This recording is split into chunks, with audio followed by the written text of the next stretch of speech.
Hey, Team Healthy. I have mentioned in chat or comments recently how I wish I could write as well as my father did. I try, um, and I've read, found somewhere here on my channel, one of the things that he wrote called Phyllis. Um, that's my dad, and it's one that still causes me to ponder. Here's one of mine. Actually, this is the most recent one I have written. Um, it's called My Father Taught Me. I can't even remember when. I know that I went to him for advice when I was a freshman at the university, University of Wisconsin Platteville, when I took a course in public speaking. His brilliance with people astounded me. Everyone who ever met him loved him. I wish I were more like that. But one thing he taught me that served me well over the decades, and I thought I would relate that teaching to whoever will listen. Here's the lesson: no one can convince me of something better than myself. I don't know how many times the I tried it and failed, next time will be better um, experience I've had, but having the humility to ask someone for a life choice is rare.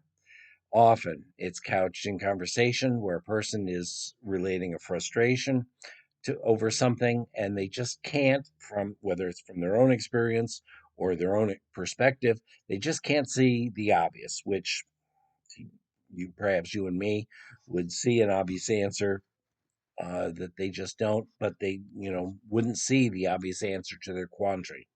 So, what my dad taught me was to help them realize their own answer.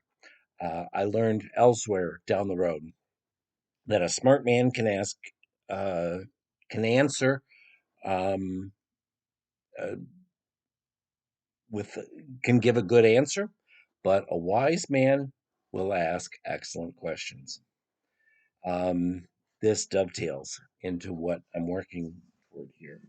So, when presented with a problem or decision, Dad would begin to rattle off um, answers or solutions that, while not impossible, were implausible, illogical, or just downright outrageous.